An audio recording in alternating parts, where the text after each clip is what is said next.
తెలంగాణ విద్యుత్ ఆర్టిజన్లు సమ్మెబాట పట్టనున్నారు. ఆర్టిజన్ల విద్య అర్హత ఆధారంగా ప్రమోషన్లు, నియామకాలు జరపాలని డిమాండ్ చేశారు. లేదంటే సెప్టెంబర్ 1 తర్వాత ఏ క్షణమైనా సమ్మెలోకి వెళ్తామని జేఏసీ చైర్మన్ కె ఈశ్వర్ ప్రభుత్వాన్ని హెచ్చరించారు. కాంగ్రెస్ ఇచ్చిన మాట ప్రకారం రెగ్యులర్ ఉద్యోగులకు కల్పించే అన్ని సౌకర్యాలు తమకు కల్పించాలని ఆయన డిమాండ్ చేశారు. జేఏసీ రాష్ట్ర నాయకత్వం అట్లాగే జిల్లాల నాయకత్వం కలిసి 1535 యూనియన్ ఆఫీసులో సమావేశం అవ్వడం జరిగింది. ఎందుకో ట్రాన్స్కో యాజమాన్యం అట్లాగే జెన్కో యాజమాన్యం, ఎన్పీడీసీలు, ఎస్పీడీసీల యాజమాన్యాలు కాలయాపన చేస్తూ ఉన్నాయి. అంటే జాయింట్ మీటింగుల్ని ప్రొలాంగ్ చేసే ప్రయత్నం చేస్తూ ఉన్నాయి.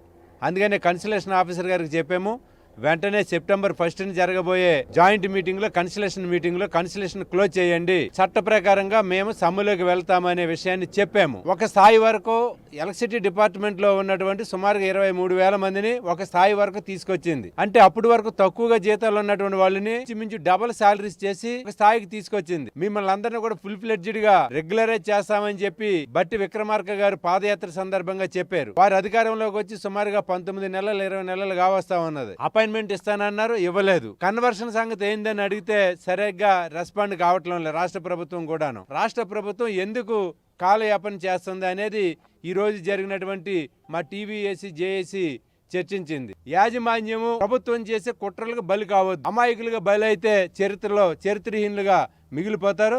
ప్రభుత్వానికి ట్రాన్స్కో వారు లెటర్ రాసినప్పటికీ ప్రభుత్వం ఎలాంటి చర్యలు తీసుకోవట్లేదు అనే చెప్పి మరి కార్మికులంతా కూడా వాపోతున్నారు.